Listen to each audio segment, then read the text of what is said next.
죄아은의 마지막 시리즈 정욕이라는 제목을 가지고 하나님의 말씀 함께 나누도록 하겠습니다. 여러분 지금 건강하신가요? 요즘에 날씨가 많이 덥고 습하고 또 오늘 비도 많이 오는데 건강 조심하시고, 특별히 잔소리 같지만 삼시세끼 잘 챙겨 드시고 운동도 좀 하셔서 건강 잃지 않게 주시하시면 좋을 것 같아요. 특히 밤에 잠 못 자는 분들 운동하면 잠 잘 옵니다. 운동하시고 밤에 괜히 새벽 3시까지 깨 있지 마시고 운동하고 기도하고 말씀도 읽으시고 면 좋을 것 같습니다. 기독교 문화가 지속적으로 영향을 미쳐온 서구 사회, 그리고 유교 문화가 지속적으로 영향을 미쳐온 우리나라 사회에서 사실 여러분 정욕이라는 죄는요 부도덕의 대명사처럼 취급되어 왔습니다. 그렇기 때문에 옛날에 사람들은 이 욕망을 매우 은밀하고 음성적으로 추구했지요. 그런데 여러분 요즘은 어떻습니까? 언제 그런 시대가 있었냐는 듯이 성이 거리와 광장을 당당히 활보하고 있고, 성애가 공공연한 볼거리이자 대중적 즐길거리가 되어 있습니다. 24시간 7일 내내, 한 달 내내 사람들은 성에 관련된 온갖 정보와 영상과 뉴스를 접하며 지냅니다. 여러분 오늘 사람들이 여러분의 삶에 누군가가 간섭하는 것을 좋아합니까? 다른 사람의 삶에 사람들이 간섭하는 것은 예의 없는 일이라고 생각합니다. 그리고 오늘날 많은 사람들이 자신의 몸이 다른 사람의 제재를 받으면 안 된다는 생각을 갖고 있지요. 자신의 권리에 대한 강한 의식이 다른 사람들에게 관계 안에서 받는 제한에 대해서 거부감을 느끼게 하는 경우도 많이 있습니다. 그것 때문인지는 모르지만 오늘날 많은 사람들이 감각이 해방되어야 되고 욕망이 자유롭게 추구되어야 한다는 생각에 동의하는 것 같습니다. 갈수록 몸에 집착하고 성적으로 매력적인 몸을 만드는 일에 엄청난 관심을 쏟는 현대인의 몸 집착 현상이 거의 종교적 광기와 같이 되어가고 있죠. 여러분 몸은 쾌락의 주체이자 객체가 되었습니다. 사회가 만든 미의 기준에 미달되지 않기 위해서 여성들이 몸매 만들기와 성형수술에 내몰리고 있고, 남성들은 몸짱이 돼야 되고 근육질의 몸매를 만들어 성적으로 어필하기 위해서 노력하는 경우가 참 많이 있습니다. 여러분 성적 대상화라는 단어 많이 들어보셨죠? 최근에 누군가를 성적 대상화한다면 여러분 그것은 좋은 일인가요? 나쁜 일인가요? 당연히 나쁜 일입니다. 그것은 천박한 것이죠. 다른 누군가를 성적 대상화하여서 욕망의 대상으로 투영하고 함부로 얘기하거나 눈요깃거리로 삼는 것은 천박한 것으로 여겨집니다. 그렇죠? 여러분 남자가 여자 성희롱했다고 생각해 보십시오. 당연히 잡혀가죠. 잘못된 것입니다. 불의한 것이죠. 하지만 역설적으로 오늘날 자기 몸을 다른 사람에게 성적으로 매력적으로 보이기 위해 노력하는 것은 미덕인 것처럼 여겨집니다. 너무 모순되지 않습니까? 누군가 나를 성적 대상화하면 기분 나쁜 일인데, 나는 누군가에게 성적 대상화를 하기 위해서 끊임없이 애쓰는 것이 미덕인 것처럼 느껴지는 세대가 오늘날의 세대입니다. 이게 옳은 일일까요? 여러분 옳고 그름을 오늘날 얘기하는 게 당연한 일입니까? 사실 옳고 그름을 얘기하는 사람은 까탈스러운 사람 혹은 꼰대로 불립니다. 피곤한 사람으로 불리고 잘못된 사람으로 여겨지죠. 실제로 그런 경우도 있을 수 있지만 사실 옳고 그름을 이야기하는 것은 왜 불편할까요? 간단합니다. 그 사람에게 그 옳고 그름이라는 판단 앞에 스스로를 세우고 그 판단 앞에 스스로를 직면해야 하기 때문입니다. 많은 사람들이 자기의 삶이 꽤 괜찮다고 여깁니다. 누가 나를 간섭할 필요가 없는 삶이라고 생각하죠. 자기의 자유를 소중히 여기는 정도를 넘어서서 스스로가 문제없는 상태에 있다고 자신하는 경우가 참 많습니다. 그 정도는 괜찮지, 나 정도면 괜찮지라는 생각은 만연해 있습니다. 그런데 여러분 그게 진짜 근거가 있는 생각일까요? 저는 이렇게 그런 질문을 많이 합니다. 청년들에게, 그리고 많은 성도들에게 말이죠. 왜 괜찮죠? 당신이 괜찮다는 근거는 무엇입니까? 라고 질문을 합니다. 그 질문을 하면 답이 턱턱 막히는 경우도 많이 만나게 되죠. 여러분 정욕에 대해서도 마찬가지입니다. 사실 여러분 기독교의 가르침 안에서 특별히 성과 관련된 가르침은요, 세상의 그것과 굉장히 이질적이라고 할 수 있습니다. 너무 다르지요. 그렇지 않습니까? 그게 현실입니다. 그런데 이 현실은요, 사실 새로운 것은 아닙니다. 예전에도요, 세상의 가르침, 인간적인 가르침과 하나님을 경외하는 사람들이 갖고 있었던 기준은 너무나 달랐습니다. 오늘 함께 읽은 본문은 사도 바울이 데살로니가 교회에 있는 이방인 그리스도인들에게 쓴 편지였습니다. 여러분, 우리가 명확하게 알아야 되는 것은요, 2000년 전에 기독교가 태동했을 때 성윤리는요, 어떻게 보면 오늘날 현대사회와 크게 다르지 않았다는 것입니다. 데살로니가의 그리스도인들에게 정욕을, 음행을 피하라고 이야기했습니다. 그리고 이 음행은요, 엄밀한 의미에서는 창기들과의 관계를 의미했습니다. 더불어서 수많은 형태의 혼외 정사도 포함되었죠. 여러분, 성교를요, 결혼 관계 내에서만 허용한다는 관념은 당시 헬라의 관습에 비추어 볼 때, 그리스의 관습에 비추어 볼 때 매우 이상한 일이었습니다. 데모스테네스라는 이 철학자가 네아이라의 반박이라는 철학 강연을 했습니다.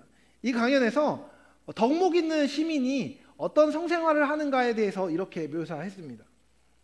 우리는 쾌락을 위해 정부를 두고 첩을 둔다는 얘기죠. 매일 일어나는 육체의 욕구를 위해서는 첩을 두지만 합법적인 자녀를 낳고 믿고 가정을 맡기기 위해서는 아내를 둔다. 무슨 말이죠? 그러니까 덕망 있는 아테네의 시민이자 철학자였던 이 사람이 했던 이야기입니다. 너의 성적 욕구를 풀려면 돈을 주고 창기를 사거나 정당한 정식 혼인 외에도 첩을 두고 살 수 있다. 하지만 합법적인 자녀를 낳고 믿고 가정을 맡기기 위해서 제대로 된 가정을 누릴 때는 아내를 얻어야 한다라고 이야기한 것입니다. 일부 다처제 혹은 남성 위주의 성생활이 일반적인 관념이었던 세대가 바로 이 세대였던 것입니다. 아테네의 유명한 입법자이자 정치가인 여러분도 잘 알고 있는 솔론이라는 사람은 매춘을 합법화하고 합법적인 매춘굴에서 나오는 공적 수입은 신정 건축을 위해 사용되어야 한다고 선포했다고 전해집니다. 다시 말하면 여러분 2000년 전에 기독교가 처음으로 뿌리를 내리기 시작했을 때의 성윤리는요, 엄격함, 꼰대로 가속한 보수적 가르침과는 거리가 있었습니다. 한마디로 얘기하면 오늘날과 크게 다르지 않은 성윤리가 그 당시의 성윤리였다는 것입니다. 그런데 사도 바울은요, 이 성관계가 오직 결혼관계 내에서만 이루어져야 하고 그 어떤 형태로든 다른 사람의 과정을 파괴하는 성적 침해가 정죄되어야 한다고 주장합니다. 그리스도인이 받은 성령은 거룩하신 영이며 따라서 거룩하지 않은 그 어떤 것도 그가 거하시는 자 안에서 용납될 수 없기 때문입니다. 성도들에게 들끓어오는 욕정과 정욕에 대해서 인내할 것을 이야기합니다. 절제할 것을 이야기하는 것이죠. 절제는 실제로 인간이 스스로 할 수 없는 것이지만 성령의 임재로 신자가 생활 속에서 맺는 열매 가운데 하나입니다. 그렇기 때문에 사도 바울이 데살로니가 교회를 향하여서 성적 순결을 지킬 것에 대해서 권면한 것은 이 사람들이 이제는 세상의 풍조와 세상의 가치와 세상의 사상과 다른 가치관을 가지고 제대로 된 믿음을 가지고 살게 하기 위한 첫 번째 시도라고 이야기할 수 있는 것입니다. 여러분, 오늘 다루는 죄인 정욕은 무엇입니까? 사실 넓은 의미에서 정욕은요, 돈이나 음식, 권력, 칭찬과 같은 다양한 것에 대한 지나친 욕구를 말합니다. 하지만 7가지 치명적인 죄를 이야기할 때 정욕은요, 좀 더 좁은 의미에서 성적인 죄를 지목하는 경우가 많이 있습니다. 오늘은 그렇게 접근해 보려고 합니다. 성적인 죄에 대해서 성경은 대상을 존중하지 않고 하나님을 무시하는 잘못된 성적 욕구라고 이야기합니다. 정욕은 이와 같은 잘못된 성적 욕구를 동기로 우리의 마음, 말, 행동으로, 생각으로 저지르는 죄를 일컫죠. 성적 거룩함을 이야기하면서 사도가 명확하게 이야기하는 것이 있습니다. 하나님의 뜻은 이것이니 너희의 거룩함이니라. 여러분, 하나님이 여러분에게 원하시는 것이 있는데 그것은 여러분이 거룩한 것입니다. 이것은 변하지 않는 진리이죠. 사도는 더 구체적으로 이것을 이야기하는데 음란을 버리라고 이야기합니다. 원어를 보면 이 원어를 영어로 번역했을 때 sexual immorality인 것입니다. 성적인 부도덕함을 버리라고 명확하게 이야기합니다. 여러분, 죄를 정의할 때 제가 여러 번 이야기한 적이 있는데 관역을 벗어나는 게 죄라고 성경은 번역하지만 또한 이렇게 된 올바른 기준이 꺾어진 것을 또한 죄라고 이야기합니다. 구부러진 상태인 것이죠. 성경은 죄를 구부러진 상태라고 이야기합니다. 올바른 방향이 아니라 잘못된 방향으로 구부러진 상태인 것이죠. 반대로 거룩은요, 하나님을 닮은 상태, 하나님을 위해 구분되어진 상태를 일컫습니다. 다른 말로 얘기하면 사도 바울은 자신의 성적인 욕구를 올바르게 사용할 것을 말하면서 하나님과 사람 앞에 부끄럽지 않게 행할 것을 말한다는 것입니다. 이에 더하여서 사도 바울은 성에 대해서 매우 구체적으로 말합니다. 자기 아내를 거룩함과 존귀함으로 대하라는 것이죠. 여러분, 사도 바울은요, 성의 경계가 오직 하나님 앞에 결혼이라는 언약의 관계로 묶인 이들에게만 허락된 것이라고 이야기합니다. 기독교인으로 예수를 그리스도라 고백하고 그분을 삶의 주인으로 모신 이들에게 할 것과 하지 말아야 할 것의 경계가 있다는 것입니다. 하지 말아야 하는 것에 대한 정의를 보면 더욱 그러합니다. 사도 바울은 이야기하죠. 하나님을 모르는 이방인과 같이 세욕을 따르지 말라라고 이야기합니다. 이 세욕이라고 번역된 단어가 오늘날 우리가 얘기하는 정욕입니다. 여러분, 흥미로운 것은요, 이와 같은 음란이 형제를 해하는 것이라고 바울이 설명한다는 것입니다. 여러분, 어떤 의미일까요? 뒤에서 계속해서 이야기하도록 하겠습니다. 여러분, 짧지 않은 이야기를 나누었습니다. 그렇다면 우리는 근본적으로 다뤄야 할 이야기가 있습니다. 정욕에 대해서 이야기할 때 정욕은 성과 관련된 것입니다. 그렇다면 성은 무엇을 위한 것입니까? 하나님은 왜 성별을 남성과 여성으로 창조하셨을까요? 그것은 남성성과 여성성 안에서 하나님의 아름다움과 영광을 더 아름답게 반영하도록 하기 위한 것이었습니다. 하나님께서는 자기의 형상을 따라 남자와 여자를 지으셨습니다. 이것은 하나님의 형상이 남자만의 형상이거나 여자만의 형상이 아니라 남자와 여자의 형상을 동시에 지니고 계심을 의미합니다. 남성이 갖고 있는 아름다움과 여성을 갖고 있는 아름다움을 하나님이 다 갖고 계시다는 것입니다. 그렇기 때문에 남자나 여자 혼자서는 하나님을 온전히 알 수 없고 서로를 통하여 내게 없는 하나님의 형상을 발견하고 서로 의지하고 함께하는 가운데 균형과 일치를 이루어가도록 하나님께서 남자와 여자를 창조하신 것입니다. 이 같은 존재론적 이유를 살피면 자연스럽게 성이 어떤 목적을 지니는지 알게 됩니다. 가장 궁극적인 것은 하나님을 알아가는 것이고 그에 더하여서 나와 다른 이성을 알아가며 하나님을 알아가는 것입니다. 또한 그것을 통해서 결혼이라는 엄격한 언약의 경계 안에서 아름다움을 누리고 기쁨을 누리기 위한 것이지요. 남자와 여자가 영과 혼, 육의 결합을 통해 서로 깊이 연결되고 알아가는 것, 그것이 결혼이라는 언약의 의미입니다. 그리고 그 비밀스러운 아름다움을 서로 신실하게 지키며 책임지는 것이 성의 목적인 것이죠. 친밀함과 사랑 안에 기쁨이 있습니다. 성에는 기쁨이 있는 것이지요. 여러분, 성의 남녀가 성적인 결합을 할 때의 기쁨과 쾌락도 하나님의 창조물입니다. 그리고 그것은 우리에게 하나님께서 허락하신 것입니다. 여러분, 매력적인 이성을 보고 성욕을 느끼는 것은 자연스러운 일입니다. 동물적 본성에 속한 것이죠. 종족 번식의 욕구가 있는 것이지요. 하지만 여러분, 그 성적인 욕구로 말미암아 생각이나 말, 행동에서 제한을 두지 않고 본능대로 움직이기 원하는 것은 하나님과 사람 앞에 부끄러운 것입니다. 다른 사람도 다 그렇고 나도 그러니까 어쩔 수 없다고 이야기하는 것만큼 어리석은 일이 없는 것이지요. 욕망에 휩싸여 행동하면서 어쩔 수 없었다고 말하는 것은 매우 미성숙하고 추한 행동입니다. 하나님은 언약이라는 아름다운 장치를 통하여서 성적인 사랑과 순결을 지키기 원하셨습니다. 배타적이고 은밀하지만 거룩하고 아름다운 관계를 마련하신 것입니다. 성을 통해 나타나는 기쁨은 그와 같은 남녀의 하나됨의 가치를 보여주는 아름다운 것이지 그것 자체가 추구의 대상은 아닌 것입니다.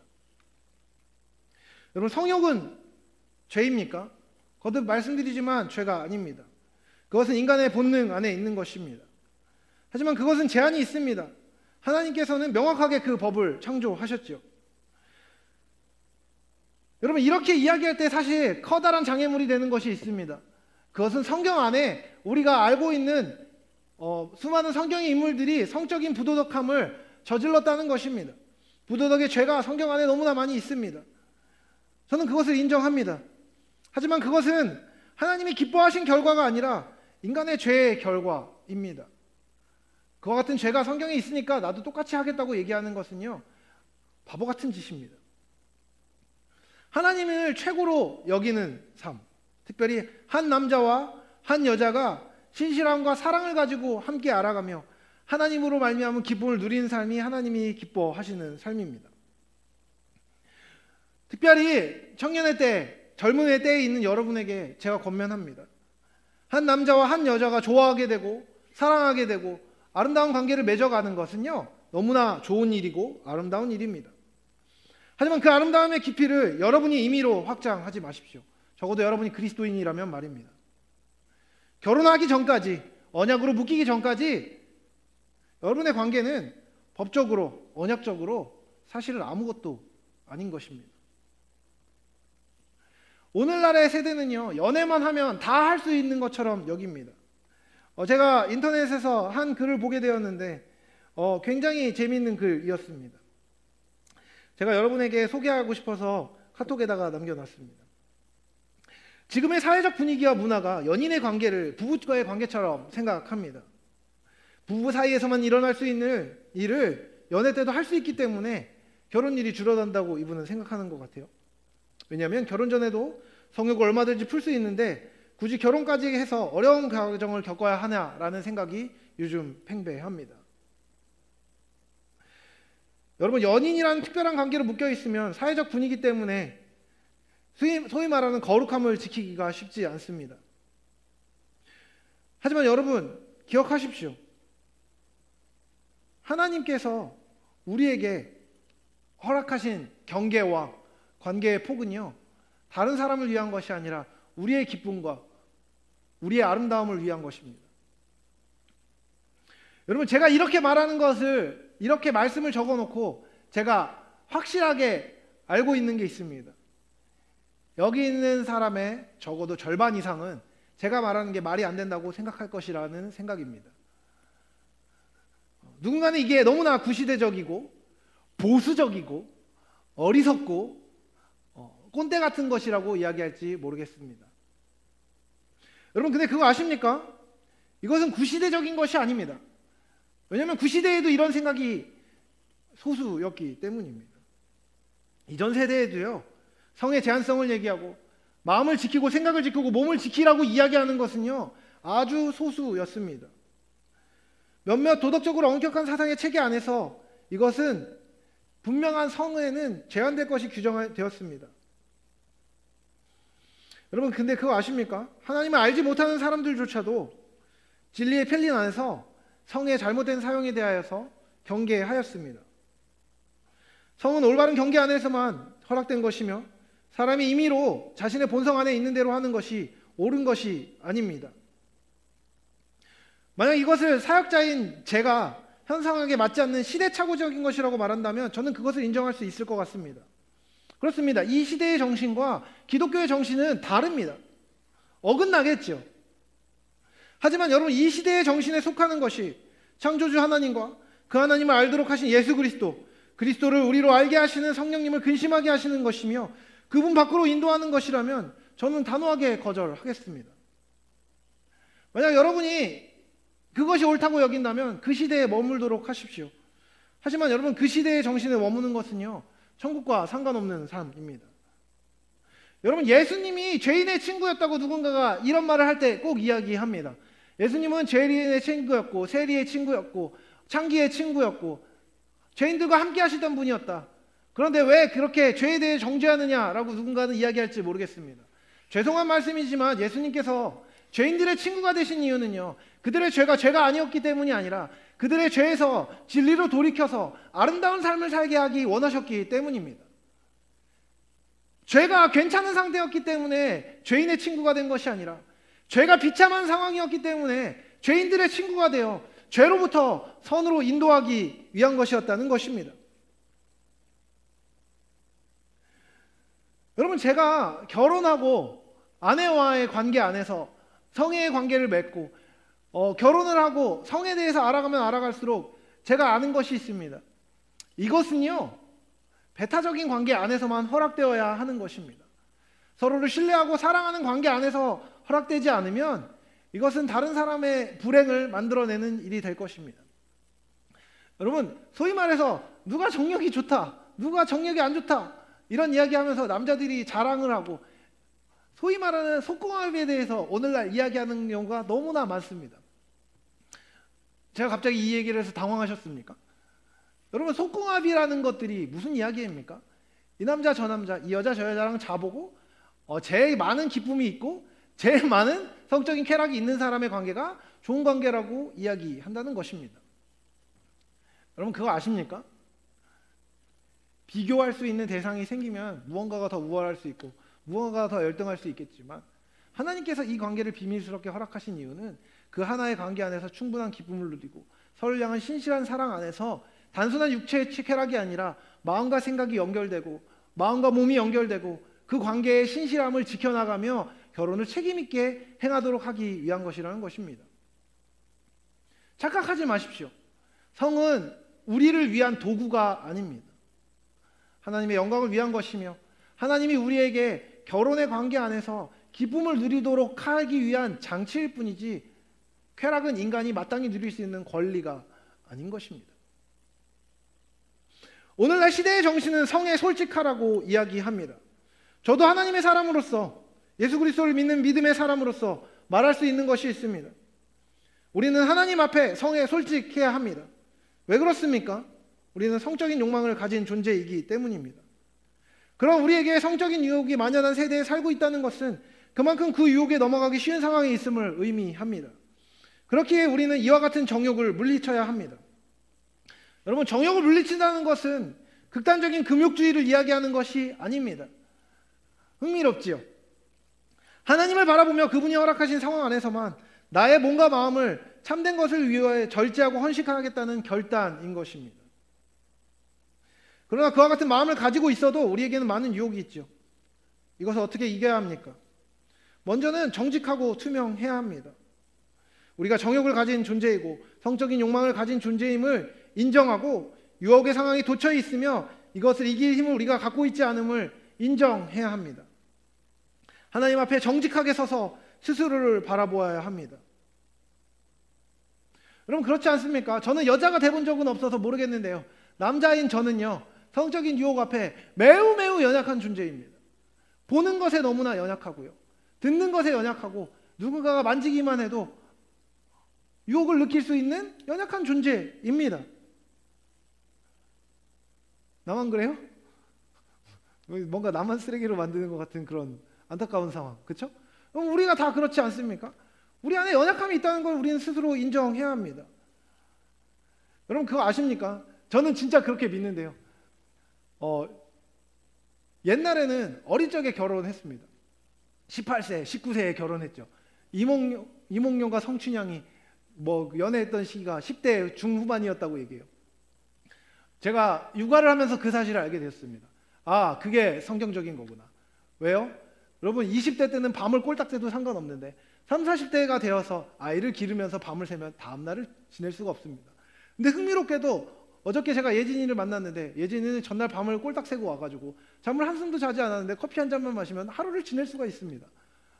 하나님께서 어린 시절에 결혼하고 애를 낳고 애를 키우도록 우리 몸을 디자인하신 거예요. 근데 저는 40대가 되어서 애를 기르려고 하니까 너무 기쁘고 즐겁지만 매우 힘이 듭니다.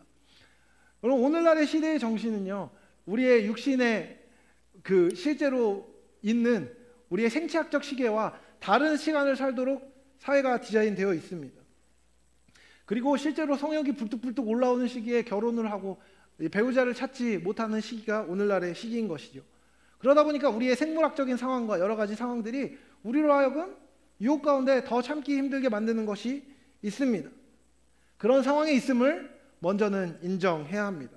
그리고 그 상황 안에서 그 욕망과 그 잘못된 죄들을 이겨야 한다는 것을 생각해야 하는 것이죠. 두 번째로는요, 그렇게 정직하고 투명한 뒤에는 유혹의 자리를 피해야 한다는 것입니다. 성도가 부단히 자신의 몸과 마음을 다스리고 훈련하며 탁월한 덕목을 갖춘다고 해도 몸의 욕망을 완전히 제거하는 것은 불가능합니다. 그렇기 때문에 정욕의 유혹을 받을 만한 여건과 환경에 들어가지 않아야 하고 그런 상황에 부딪혔을 경우 피하는 것이 최선의 방책인 것입니다. 특별히 여러분, 제가 형제들에게 권면하겠습니다. 여러분 안에 있는 여러분 컴퓨터에 있는 야동을 다 지우십시오. 즐겨찾기 되어 있는 잘못된 사이트들을 다 지우십시오. 갑자기 X하는 사람들 X하면서 티내지 마십시오. 그러지 마십시오. 여러분, 유혹의 상황으로 들어가지 마십시오. 이거는 단순히 성적인 유혹뿐만 아니라 다른 많은 것들을 의미합니다. 여러분, 술을 절제하지 못하는 사람들은 술자리를 즐겨 찾지 마십시오. 여러분, 여러분의 마음과 생각을 제대로 지킬 수 없는 유혹의 자리로 들어가지 마십시오. 그 자리를 피하십시오. 그 자리로 손을 옮기지 마십시오. 눈을 옮기지 마십시오. 유혹의 메시지를 찾아가면 안 되는 것입니다.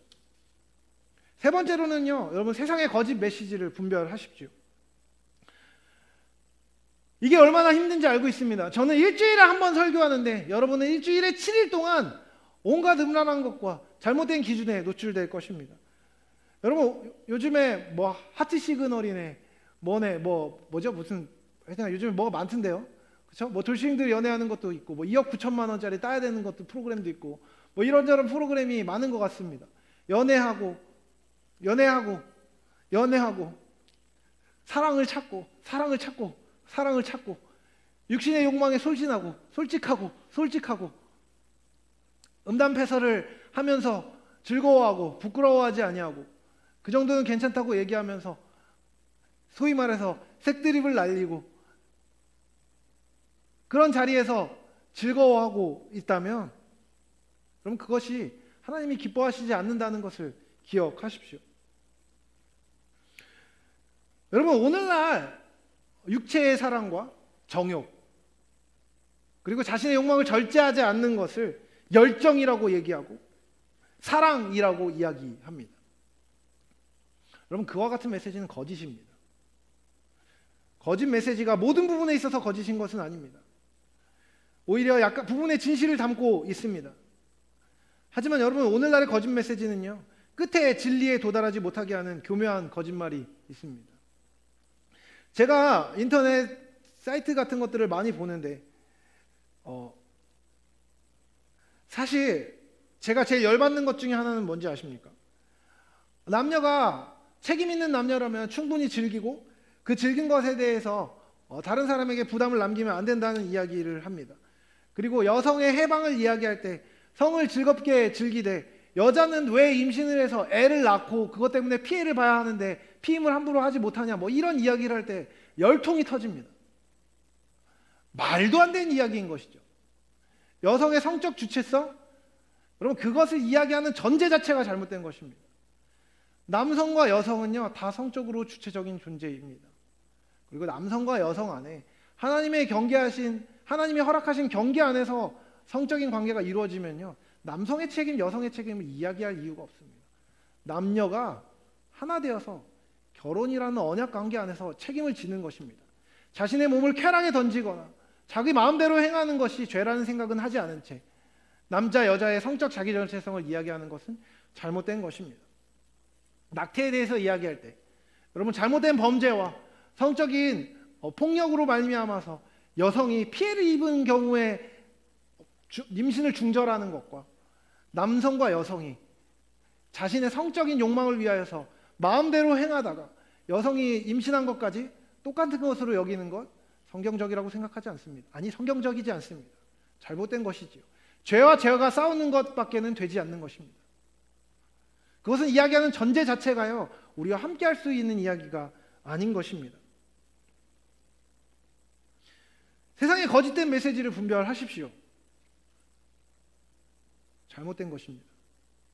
이것에 관련돼서 저의 말에 불만이 있으신 분들은 찾아오셔도 좋습니다. 같은 세계관이 아니라고 해도 대화할 수 있습니다. 하지만 여러분 기억하십시오. 하나님이 우리에게 허락하신 것은요, 거룩함과 정결함이고 하나님의 진리 안에 서는 것입니다. 네 번째로 정욕을 물리치는 영역 안에서 제가 이야기를 하려고 했습니다. 여러분, 공동체를 보호하십시오. 여러분의 복장과 언사를 주의하시기를 부탁드립니다. 여러분이 스스로 엄청 섹시하고 매력적이지 않다고 느끼더라도요, 여러분의 육체를 보호하십시오. 그리고 다른 사람의 눈을 보호하기 위해 노력하십시오. 자기 표현은 좋은 것입니다. 선한 것이지요. 하지만 여러분, 다른 사람이 유혹과 죄에 이르기까지 자기를 표현하지 마십시오. 그렇게까지 표현할 필요는 없습니다. 여성분들, 깊이 파인 옷, 짧은 치마, 죄송한 말씀이지만 교회뿐만 아니라 세상 가운데서 여러분 권면될 만한 내용이 아니라고 저는 정직하게 생각합니다. 남자들 몸짱 됐다고 찌찌 드러내고 다니지 마십시오. 그거 아닙니다. 여러분의 성적 매력을, 여러분의 육체적인 아름다움을 그런 식으로 표현하지 마십시오. 그것은 이 세대의 정신인 것이죠. 여러분 스스로를 주체적으로 자연스럽게 표현하는 것과 성적 매력을 어필하는 것, 저는 다르다고 생각합니다. 다른 연약한 사람들을 배려하는 것, 그것이 덕을 세우는 일이라고 저는 생각합니다. 여러분, 공동체의 지체들의 연약함을 돌아보십시오. 나뿐만 아니라 다른 사람도 함께하는 공동체이고, 이 땅뿐만 아니라 세상 가운데서 다른 사람에게 범죄의 빌미를 주지 마십시오. 아, 죄를 짓는 그 놈들이 나쁜 놈이지, 내가 나를 드러내는 게 나쁜 일이야? 그럼 죄의 빌미를 주는 것은 연약함을 돌아보지 않는 것이고 덕을 세우지 못하는 것입니다. 그것들을 행하는 것이 여러분에게 그리스도인으로서 옳은 일인 것이죠. 여러분, 이것은 가면을 쓰라는 이야기가 아닙니다. 여러분, 교회 올 때만 머리끝에서 발끝까지 갑자기 검은색 옷 입고 막 다 긴팔에다가 목폴라 티 입고 그런 이야기라는, 낮은 수준의 이야기를 하는 게 아닙니다. 가면을 쓰고 여기서만 괜찮은 척하라는 이야기가 아닙니다. 여기서만 정숙한 척하라는 이야기가 아닙니다. 하나님과 사람 앞에 부끄럽지 않게 행하라는 것입니다. 그것이 옳은 일입니다. 그리고 여러분, 그 옳은 일을 하고 있지 못한 스스로의 모습을 안타깝게 여겨야지, 하나님과 사람 앞에 올바르게 행해야 된다고 말하는 것을 꼰대라고 이야기하지 마십시오. 온전한 삶을 살고 있지 못한 스스로의 모습을 안타깝게 여기고 거룩한 삶으로 가는 대로 나아가는 것이 그리스도인이지, 그것은 구시대적이라고 손가락질하는 것이 그리스도인의 태도가 아닙니다. 마지막으로 정욕을 피하는 중요한 것은요, 한 남자 그리고 한 여자에게 헌신하는 것입니다. 여러분, 이것은 무엇을 이야기하는지 아세요? 지금 당장 연애하는 한 남자, 연애하는 한 여자에게 헌신하라는 것이 아니라요, 나에게 언약으로 묶일 그 사람과 함께하는 삶을 향하여서 헌신하라는 것입니다. 여러분, 결혼할, 나와 언약으로 묶여서 평생을 함께할 반려를 위하여서 여러분의 성을 지키고 여러분의 마음을 지키고 여러분의 육신을 지키십시오. 아까 이야기했었죠. 형제에게 해를 끼치지 말라고. 여러분, 음란함으로 다른 여자와 다른 남자와 함께 함부로 성을 행하는 것은요, 그 사람과 결국 언약으로 묶이게 될 사람이 내가 아니라면 언약으로 묶일 다른 사람을 향하여서 잘못된 행위를 하는 것입니다. 그렇게 여러분, 우리의 마음과 생각, 몸이 거룩하게 지켜져야 한다는 것입니다. 알고 있습니다. 젊은 세대인 여러분에게 이것이 얼마나 불편한 이야기인지 말입니다. 이미 제가 이야기한 경계를 넘어선 사람도 이 자리에 있을 것입니다. 그 사람을 정죄하기 위함이 아닙니다. 명확한 것은 하나님은 죄를 죄라고 말씀하시고 선을 선이라고 말씀하신다는 것입니다. 그리고 그 죄와 선을 말씀하시는 이유는 죄에서 돌이켜 참된 삶을 살고 참된 삶 안에서 하나님의 기쁨을 누리게 하기 위함입니다. 하나님의 뜻은 여러분의 거룩함입니다. 그러기에 여러분 거룩함을 향하여서 경주하십시오. 하나님이 여러분 안에 언약이라는 경계를 허락하신 이유는 그 경계 안에서 누릴 수 있는 기쁨과 감사가 넘치기 때문입니다. 마음과 생각을 지키고 참된 거룩으로 말미암아 하나님을 알고 하나님과 사람 앞에 부끄럽지 않은 삶을 살아가는 여러분이 되시길 사랑하는 주님의 이름으로 축복합니다.